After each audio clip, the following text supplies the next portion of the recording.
Uh, Good time of the day, everyone. Welcome, and thank you for joining us for the 99th webinar of the Generation 4 International Forum Education and Training webinar series. This webinar is titled Nuclear Power, Electricity and Beyond the Grid, Data-Driven Insights from the IAEA's Power Reactor Information System. Just a few housekeeping slides before we start. As you can see on the, yes, exactly on the next slide. So you can please use the option to listen through your computer. And if you have any technical difficulties, please look at the support page on the Zoom website. The most important information is you can ask questions during the presentation using the Q&A pane that I will soon show you where you can find it. So you can answer the question, you can ask your questions during the whole webinar, and at the end of the presentation, we will answer them. So as you can see on this slide, the Q&A pane is at the bottom of your screen. You have a little Q&A icon, and if you click on it, it will open you a pop-up window where you can type your question and send it, and the speaker and the panelists will see it. So on the next slide, I'd like to introduce our facilitator for today. Dr. Patricia Pavier will facilitate this webinar. She's the National Technical Director of the Molten Salt Reactor Program for the US Department of Energy at the Office of Nuclear Energy. She's been an active member of the GIF Education and Training Working Group since its inception. She was actually the first chair of this GIF group, and she's now the webinar lead for the Education and Training Working Group. She has been instrumental in establishing the present series of webinars and has kept it flourishing for 99 episodes with energy and enthusiasm. Dr. Pavier, the floor is yours to present today's speakers. Yes, thank you so much, Alex. Good morning, good evening, good afternoon, everyone. It's really an honor to have Dr. Kim with us today. He's the head of the Nuclear Power Engineering section in the Nuclear Power Division of the Nuclear Energy Department of the IAEA. Before joining the IAEA in 2021, he was Executive Vice President leading the Nuclear Steam Supply System Division of the Korea Electric Power Corporation Engineering and Construction Company in the Republic of Korea. During 28 years spent at KEPCO Engineering and Construction, his professional experience includes engineering for the design of nuclear power plants and technology developments, project manager, director of the engineering group, and director of the business department for strategic planning and implementation. He received a Bachelor of Science and a Master of Science in Nuclear Engineering from Seoul National University and a PhD from Rensselaer Polytechnic Institute in the United States. So again, thank you so much, Dr. Kim, for presenting this webinar. And I give you the floor. Thank you so much. Thank you. Thank you for kind introduction. As introduced, I'm Shinhan Kim from IAEA. And today I'll give a presentation of the Power Reactor Information System of IAEA, which is the biggest database for the nuclear power. And before we going into the presentation, so let's talk about what we need and why. So most of the publication and paper or presentation on the general subject of nuclear power start with or include statement referring to number of nuclear reactors and their capacity in operation and under construction or operating performance information. This type of information is essential to illustrate the history or current status of nuclear power development and to establish the basis for analysis. Information and data on nuclear reactors in the world have been collected by the IAEA since 1969, and all of the information is in PRIS and country nuclear profile. This is an example of visualization of data, and it shows how reliable is nuclear power in producing electricity. While this graph might appear simple, it is very complex data analysis visualization that compiles thousands of data points and represent the nuclear power experience since 1970.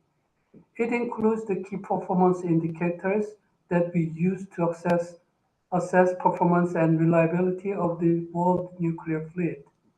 The green area indicates the portion of time when nuclear power reactors were producing either electricity or heat. The dark blue part indicates when the reactors were offline due to planned outage, and red part indicates the outage due to unplanned incident, and yellow part indicate outage due to external reasons. So the IAEA is operating incident reporting system and power reactor information system PRIS to facilitate the exchange of operational experience between member states with nuclear power program, which can be used to improve the safety and performance of nuclear power plant. And PRIS also provides various tools for benchmarking and analysis. Power Reactor Information System, the PRIS, is the world's only official source of information on nuclear power reactor. It is authoritative because the data is provided directly from officially nominated data providers from member states. It is comprehensive since it includes entire history of nuclear power since 1959. And it is unique because it's the largest collection of statistical information on nuclear power reactors operating experience. This slide presents how the PRIS product portfolio looks like. The PRIS contains more than 1,000 reactor information from 48 countries. All the data is provided through data acquisition and validation system, and this data is distributed and used for the generation of our annual report, like PRIS poster, PRIS operating experience, and PRIS nuclear reactor status. And also those data are used for the specific statistical analysis. And this information is presented and is accessible through the PRIS website, and also it provides direct linkage with other information system to provide relevant information of nuclear power reactor operation. So the PRIS data includes country information like annual electricity production, operational data, including electricity production, non-availability, outages, and operating experience, specification data like reactor and site specification and design characteristics. And also for the reactors planning decommissioning, it provides also relevant data for the planning of decommissioning. And also construction data is available in the system, and also we collect the data for non-electric application in the system and disseminate the information about this type of data. And also it collects and shares the initiating event, details of the event leading to scram outage or uncontrolled shutdown are available in the system. PRIS offers unique report which is not offered by other nuclear database. This list shows example of this report, and most of them will be presented during the presentation. So PRIS by the numbers. The PRIS represent 55 years of the IAEA's Stewardship of Nuclear Power Data. Over 270 data elements are collected per reactor under construction, operational, or in the commissioning phase. Over the past 5 years, the PRIS public web page had almost 5 million web page views. There are 80 customizable statistical reports available to over 2,000 registered PRISTA users. Every year, we collect, evaluate over 7,000 outage records, which demonstrate how complex the database is. As more and more countries look to nuclear power to meet their climate change and energy security needs, the PRIS CMPP role is taking on greater importance in supporting the effective planning, decision-making, and implementation of nuclear power program as part of the IAEA's overall effort to support the safe and economical operation of nuclear power plants. PRIS and CMPP collect official information on lessons learned from member states, deploying new technology and building new nuclear power plants, and these lessons are beneficial to member states that are currently planning the deployment of nuclear power programs. Member states with existing nuclear program focus on preserving and prolonging the operation of existing fleet. They benefit from PRIS comprehensive operating experience data and performance indicators to analyze the performance of nuclear fleet, identify reasons for unplanned outages due to equipment aging, and plan for repairs and replacement to ensure the continued reliability of nuclear power.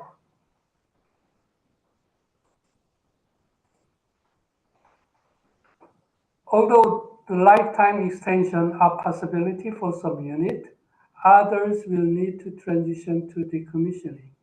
With over 60% of nuclear power capacity operating over 30 years, it is important to capture how nuclear power plants are planning for decommissioning and their decommissioning experience.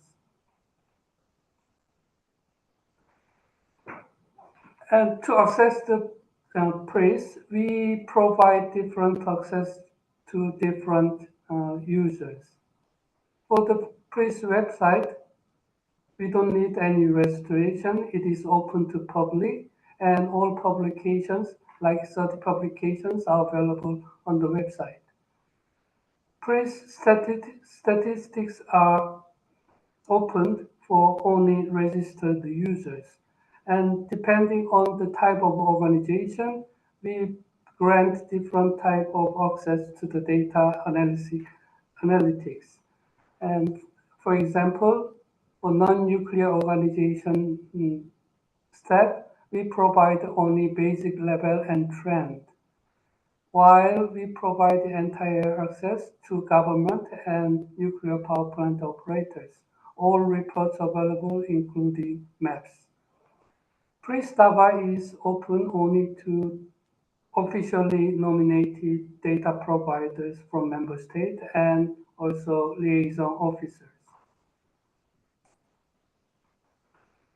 Now I'll give some examples how we collect information for non-electrical application data and how we produce the report on this topic. And the interest and attempt to utilize nuclear power in diverse energy application is growing.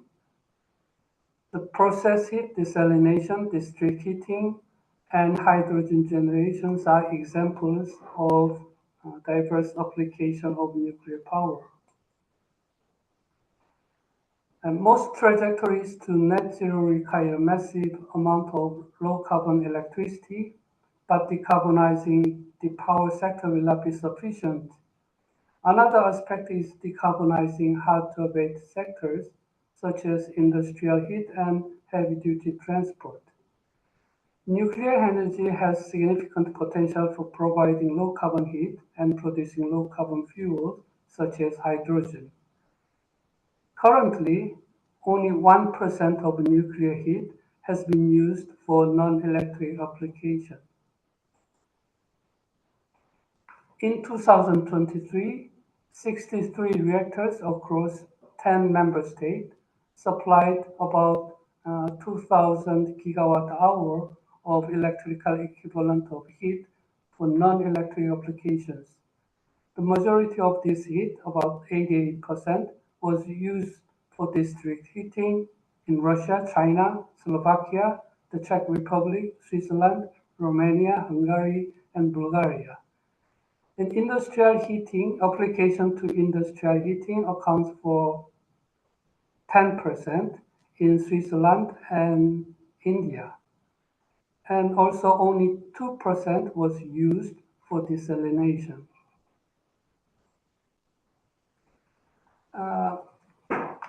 Considering the design characteristic of advanced reactor technologies, wide spectrum of heat covering low to very high temperature can be delivered utilizing these advanced reactor technologies, which enables to decarbonize district heating, seawater desalination, various industrial heat process, and hydrogen production process.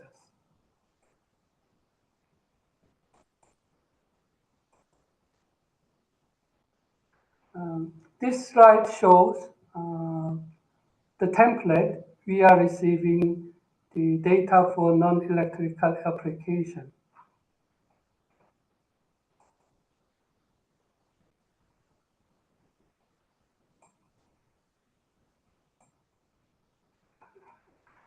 These are examples of currently available PRIS non-electric application report. The first report provides an overview of reactors with non-electrical application in a selected status of their life cycle from construction through operation to permanent mission. This report, together with the second report, provide detailed information about nuclear energy used for non-electric applications. For the reporting year selected, it provides the amount of energy utilized for process heating, district heating, and desalination, as well as the electrical equivalent of heat. This provides summary how many reactors provide the heat to different types of application, like desalination, district heating, and process heating. As you can see here, district application to district heating accounts for the most use of nuclear power non-electrical application. And also we can summarize how different type of reactor provides non-electrical applications. Currently operating unit, heavy water reactor, pressurized water reactor, fast breather reactor, and light water reactor, graphite moderated light water reactors. Application to non-electric application are summarized in this report. For the upcoming technologies, the nuclear power plant, which is planned to be constructed, we are providing this kind of template for the input for their plan to use for the non-electrical application. So, utilizing current operating nuclear power plant for the non-electrical application, quite a few member states have initiated or have planned to use the currently operating fleet to produce hydrogen or provide heat for heating for the city and also desalination. Utilizing the advanced reactor technologies, different member states have their plans to utilize those technologies to provide heat for oil sand, producing hydrogen, and also desalination and district heating. So let's move to performance indicators. A performance indicator is a measure of reliable operation and economical efficiency of a nuclear power plant. It provides data for various analyses, such as root cause analysis of a certain type of unavailability and environmental impact analysis. Then this kind of information can be used to find out the need for functional improvement for certain systems or components.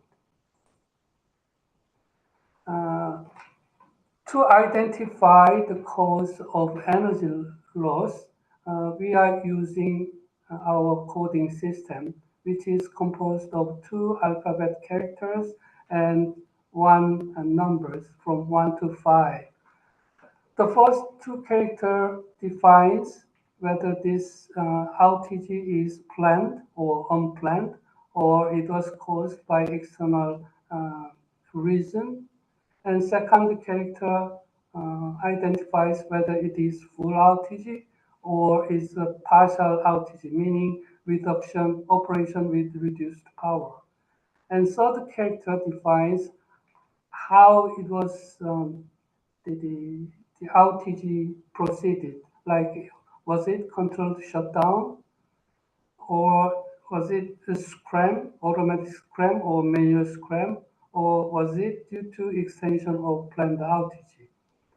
So for example, these are the example of the energy loss type by using this coding system. For example, PF means planned full outage, and if you choose UF3, then it is unplanned extension of full planned outage. So we can define different type of outage utilizing this coding system. And we are using 21 alphabet to define type of failure. For example, A for plant equipment failure, L for human factor related reason, and for environmental conditions.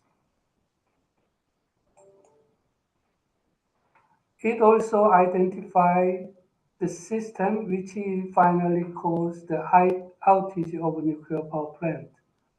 And we are using 16 two-digit numbers to identify the affected system. And we are utilizing additional two-digit numbers to identify subsystem level or equipment that caused the outage. For example, 11 means reactor and accessory, and if it is 11.04, then it's auxiliary shielding and heat insulation. So we assign numbers to different systems, and all the systems and subsystem component can be identified using this code. So this is the example of representing the cause of outage.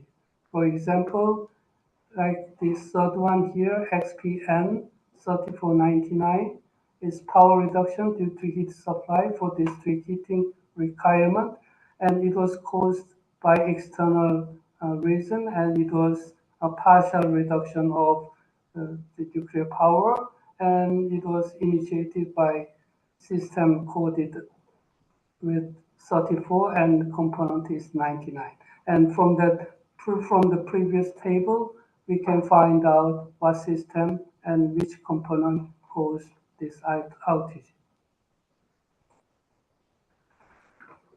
This is a visual representation of energy loss experienced by operating fleet every year from 2002 to 2022. So it shows what type of cause had more impact than others, and also which system is vulnerable to failure. For example, data on outage due to climate change, which is mainly the increase in cooling water temperature, can be found under the cause N, which is underlined in the figure. So this one shows the case in 2022, how much energy loss took place due to environmental conditions, the lack of cooling water due to dry weather or cooling water temperature limit, flood, storm, lightning. And this is total nuclear power generation in the world from 2000 until 2022. On the top, we showed the outage due to adverse climate change or climate impact. And as you can see here, the amount of outage in total is not that very significant. It ranges from 0.25% to 0.5%. But if you look into individual plant level, this might not be as small as expected. So for example, in 2022, the total loss was about 0.3% of total generation. And we can visually show this data according to the cooling water sources used for each nuclear power plant, like a lake, river, or sea. And during 2020 through 2022, as expected, energy loss of plant utilizing river as the cooling water source due to climate change account for about half of the energy loss and bigger than that plants using other sources like lake and sea.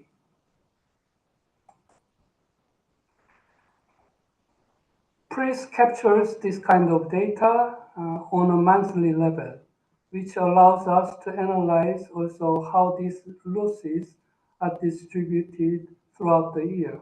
So here, each of the line represents a reactor over a year. And as can be expected, it has more impact during the summer than other seasons.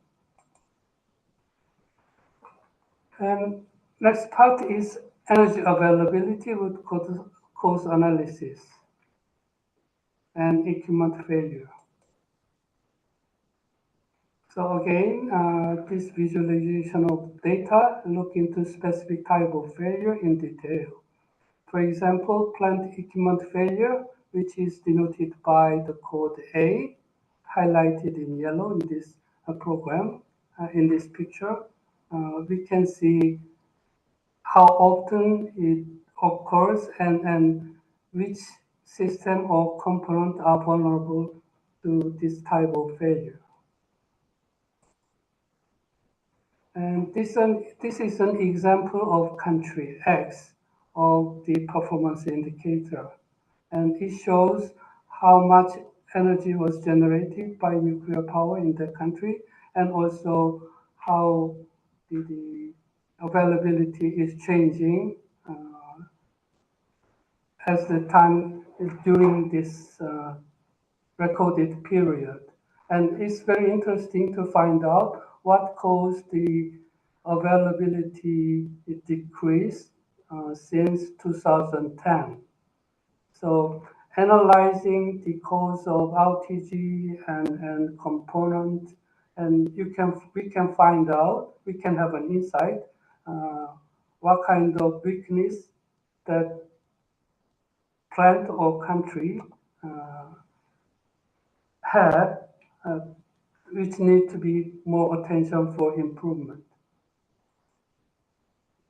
And this is a summary of energy loss due to equipment failure for each reactor in that country. So The most significant part is extension of plant outage, which lasts more than 1 month every recycling period, which is obvious. And also we can find out which system contributed most for this equipment failure. And this one shows what type of system contributed how much of energy loss during that period. For example, the safety system, the problem caused by safety system caused about loss of more than 2,000 gigawatt hour energy loss in 2023. And different units have different record for the energy loss due to safety system failure. So we can have various type of analysis using the data from PRIS. And this is the collection of data of energy loss, considering all type of system or equipment failure. If you look at the data from 2005 until 2016, dark gray part, which denote turbine and auxiliary, contributed most for the energy loss during that time period. And it looks like it has been improved, and that portion was quite reduced after 2017. So we can have some various useful insight from this type of analysis. Now I'll present some example of our report available in PRIS. And as introduced at the beginning of this presentation, this represents a key performance indicator for the entire fleet in the world since 1969 to 2026. Next part is comparing the electricity generation with the available capacity for nuclear power plant. So as you can see, the portion does not change significantly from 2011 to 2023. And we can also present data, country-specific data, so we can see how much electricity was generated in each country by nuclear power, and also that generation accounts for how much portion of total electric generation in the country. And this shows regional electricity production trend. As you can see here, the North America part, we are seeing gradual increase in electricity generation, while as for this Asia and Far East, we have seen a big drop after 2010, which is due to Fukushima accident. After that, we shut down a lot of nuclear power plants for the stress test and inspection. And then it was restarted, and also in the new capacity added, and it is increasing very fast in that area. So we can see various trends differently according to different areas in the world.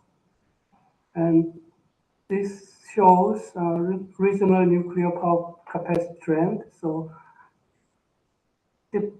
depending on the different area, how the nuclear capacity is increasing, we can find out in this figure. So if we see North America, it is stagnant, like it is staying and not changing significantly. But the most part of the increase is taking place in Far East and also Middle East, as you can see in the top blue part of this data. And also, this one shows how new capacity addition to the grid worldwide. So we are looking at, for example, 2023, we have addition new 5 new nuclear power was connected to the grid. So the statistics of new capacity addition can be found here. And those kind of data can be compared against how much capacity we are losing for each year due to permanent shutdown. So we can see the net increase or decrease of nuclear capacity worldwide from this type of analysis. And this one shows lifetime energy availability factors up to 2023. So most of the fleet has availability factor from 75 to 90%, but there are some reactors which has very low availability factor. And most of them is due to suspended operation, like reactor shutdown after Fukushima accident in Japan, and which is not started until so far. And also there are also suspended operation reactor in India too. So those type of reactor represent the suspended operation of the nuclear power. And this one shows unplanned total and automatic scram rate, which indicate the unplanned failure of equipment and system, which is directly related to the reliability of plant operation. As you can see, as the technology develops, the number is keep reducing, and now is for a while it is about 0.3 for automatic scram rate. And this figure shows outage analysis, and you can see how much outage, how much planned outage is reduced year by year. And if you compare the data for 2012 and 2023, we can see a lot of reduction in the planned outage. That is mainly due to the reduced refueling cycle, and especially in 2012 too, we have to also consider additional planned outage for stress test after Fukushima accident and other reasons too. But we are keep reducing the planned outage by optimizing our maintenance during refueling outages, so we can reduce the time for the refueling and plant maintenance every cycle. And this one shows the comparison, the regional comparison of load factor. And as you can see, North America has the highest record of load factor, and other countries has lower, but we are staying above like 80%. And this PRIS data can be applied to benchmarking country by country, or benchmarking the nuclear power plant, type of nuclear power plant operating in different countries, and also different type of nuclear reactor design. And this one is worldwide median construction time in months. And it is interesting to see that during 2001 to 2005, the median construction time was shortest, but nowadays it has been increased a lot compared to that period.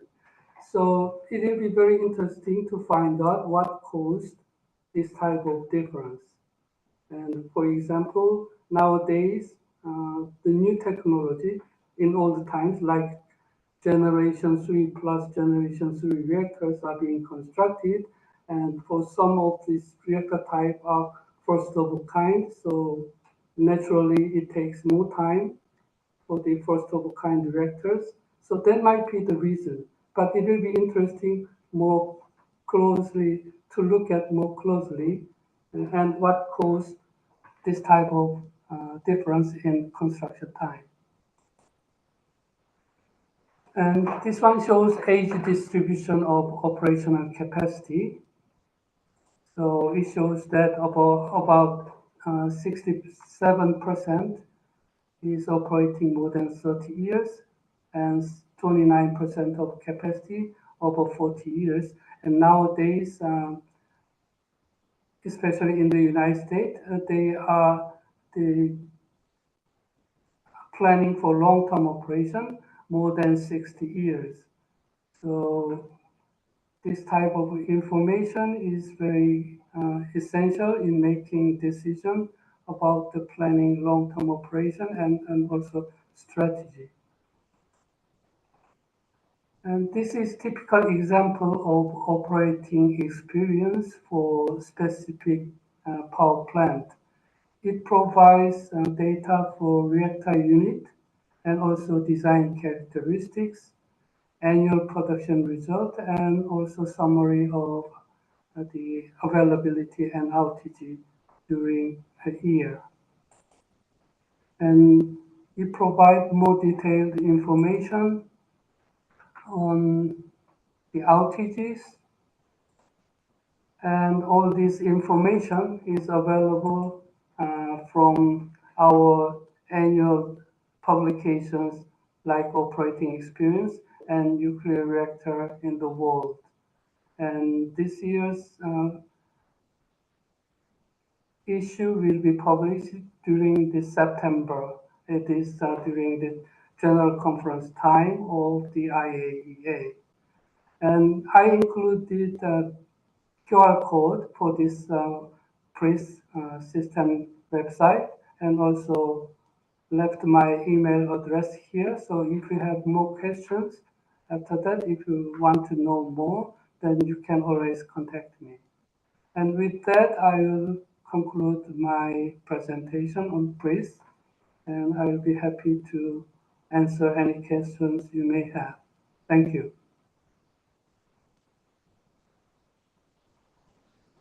Thank you, Dr. Kim. I think on the next slide, we have, just before we jump into the Q&A session, we have the 3 upcoming webinars. And of course, we invite you to register and to join us for the next Education and Training Working Group webinars. So the first one will be mid-April. So in addition to being a webinar on a fascinating topic of the advanced manufacturing to support Generation 4 reactor systems, it will be the 100th webinar of this series. And of course, kudos to Patricia for pushing this initiative for so long and with so much energy again. And then in May, we will have our traditional, we have once a year joint webinar between GIF and the IAEA. And this one will be on advanced nuclear technologies for maritime application. And in June, we will have a more technical focused webinar on modeling fission gas release with Bison. With that, I will pass the floor to Patricia to start the Q&A session. But please join us for the upcoming webinars, register. And one thing I didn't have time to say is that the recording of this webinar and the presentation will be made available on the public website of the Generation 4 International Forum in the coming days or next week, probably. With that, Patricia, the floor is yours. Thank you very much, Alexei, and thank you again, Xinhuan, for this very interesting presentation. I hope you had time to drink some water because talking like that, you always need to have a little bit water. We have 4 questions that I see. I don't know if you can see them, Xinwan. The first one is pretty long, and there's so I'm gonna start with half of the first one, and I'm gonna read slowly. Okay. So, is it possible to use corrugated tube heat exchanger in nuclear reactor cooling systems? Okay. It would be good if I can have some examples of this corrugated tube heat exchanger. Yes, and yeah, and like I said, Xinwan has shared with you his email address. I'm gonna try to read the next one. So for the audience, you're free to contact Xinwan directly. So the second part of the question, Xinwan, what are the key technical and safety challenges in the implementation of these corrugated tube exchanger, and how can these challenges be addressed to ensure feasibility and regulatory compliance? Okay, well, we can apply different type of heat exchanging the component and method in nuclear power plant. But most important thing is we have to prove this type of exchanger is meet the safety requirement and code and standard imposed on the specific systems and components in nuclear power plant. If it is related to safety systems, the requirement is very stringent. But if it is related to heat exchanging system in the power conversion system, we have comparatively less stringent requirement. So I think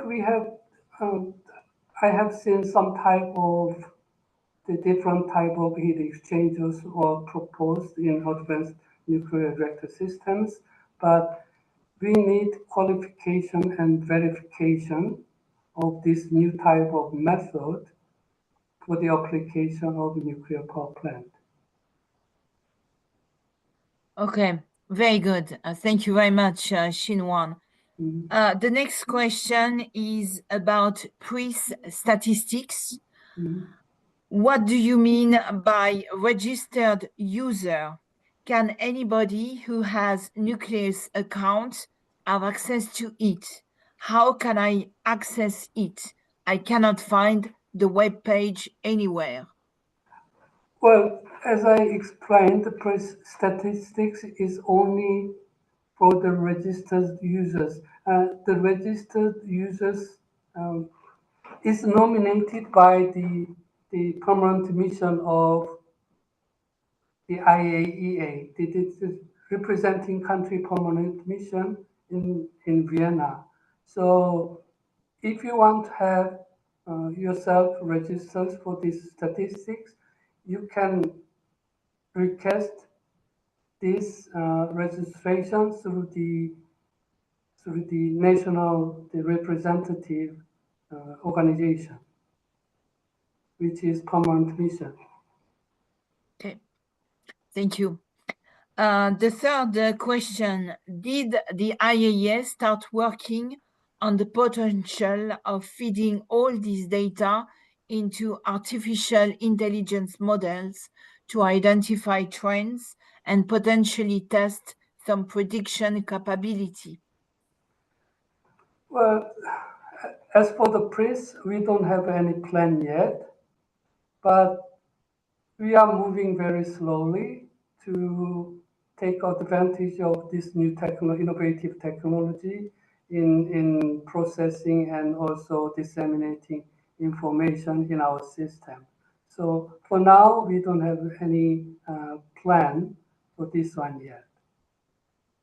Okay, very good. And the next question is very similar. It was also about the IAEA, the intelligence, artificial intelligence. And I'm going to read it, but you already answered. Since the IAEA has an incredible amount of data, are you already using AI to predict future trends? Do you see any potential for AI to handle this data? And you already answer, not yet.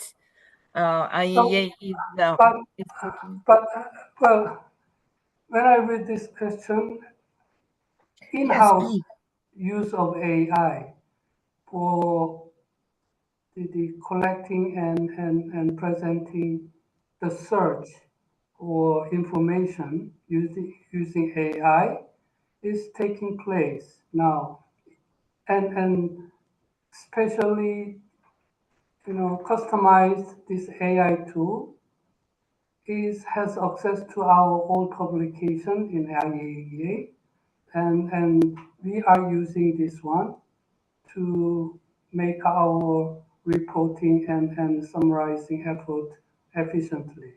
So I think, I don't know exactly, but I think this tool has access to our PRIS system too.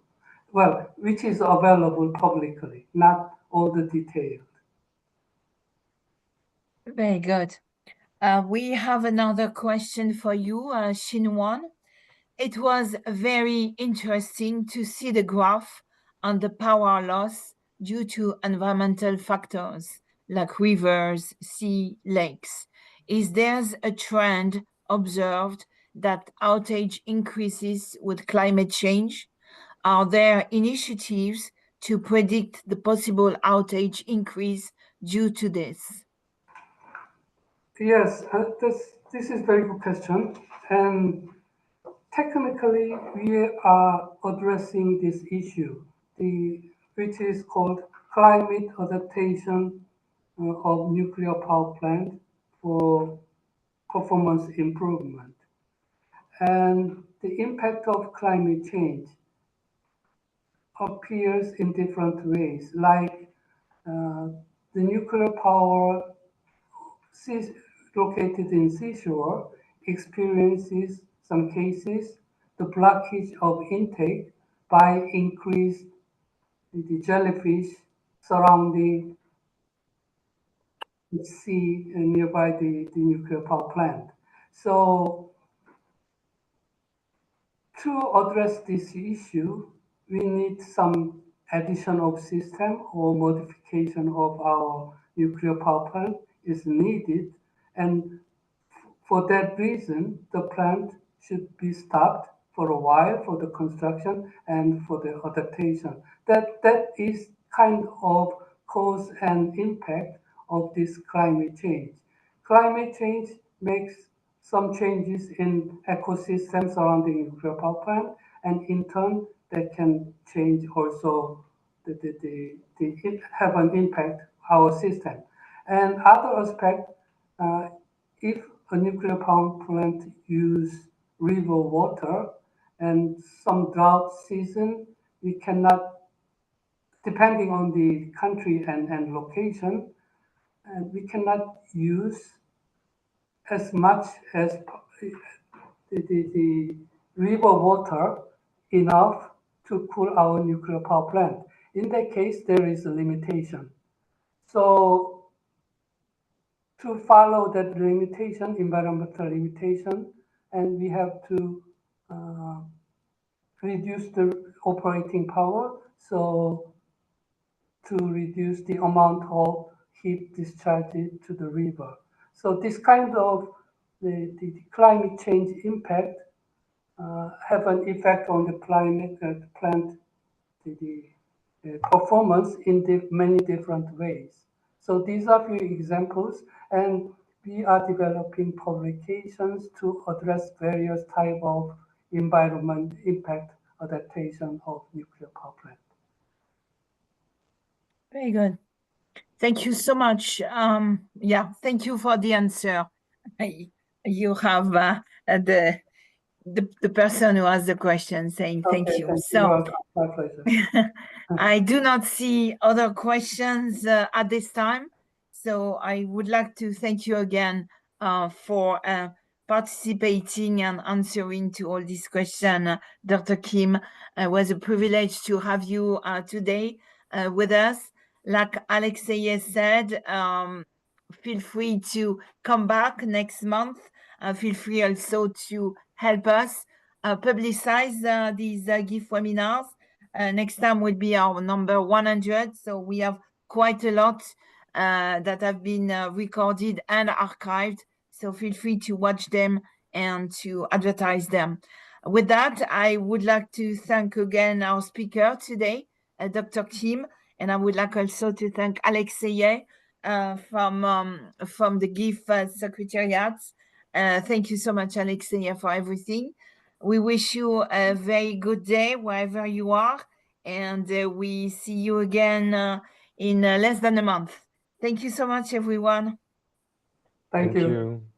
Goodbye. Bye.